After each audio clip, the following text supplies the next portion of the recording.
Now it's that time of year when we get to see the delights of what Chelsea Flower Show has to offer. And this year, a Cambridge charity which champions education for girls in Africa has unveiled its first ever garden at the show.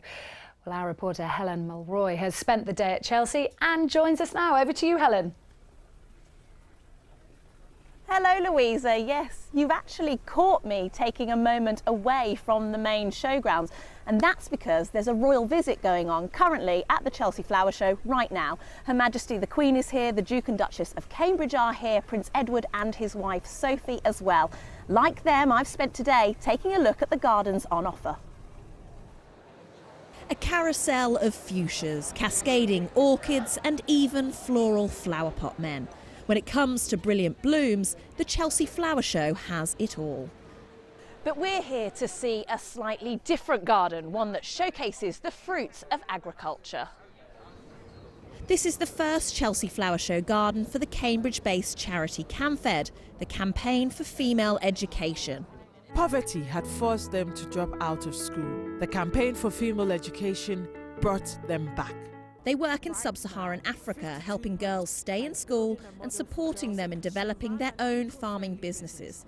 Clara is one such farmer. She grows many of the sustainable crops on display here at her own farm in Zimbabwe. Yes, I grow this bean at my farm. Yeah. And most of the young women in my community and in Zimbabwe and in Africa as well, they're growing these beans. Besides being easy to grow, they are highly nutritious. You can feed your children. You cannot even put oil, cooking oil. You can just add salt and tomatoes, and it's very nutritious. We get minerals, we get vitamins, we get even protein, some bit of protein from sugar beans.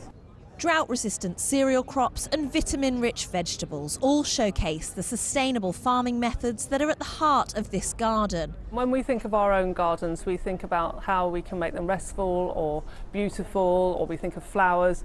They see their land as somewhere to grow food, and that's it. This is the bottom line. People need to learn how to grow food so they can do that at home, so they can actually feed themselves.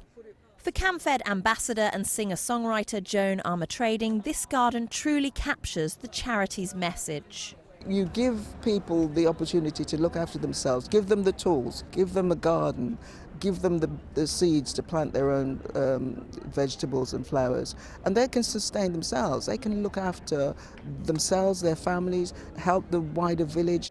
After the show, the CamFed garden will go on display at the Eden Project. So as the charity celebrates its 25th year, the garden will live on, promoting their campaign for women's education in Africa. Yes, a fantastic garden there, and the East really has been well represented at the show this year. We were hoping to take you to see another garden by another fantastic designer from the East. That's Jody Lingard, and he had designed the Montessori Centenary Children's Garden, complete with water play, a miniature greenhouse and chalks, all things for children to enjoy. But unfortunately, the royal visit has meant we haven't been able to get anywhere near that garden that we would have liked to show you today. But Louisa, there you have it. The Chelsea Flower Show has lots this year, something for all ages. Certainly does, Helen. I'm very jealous of you down there.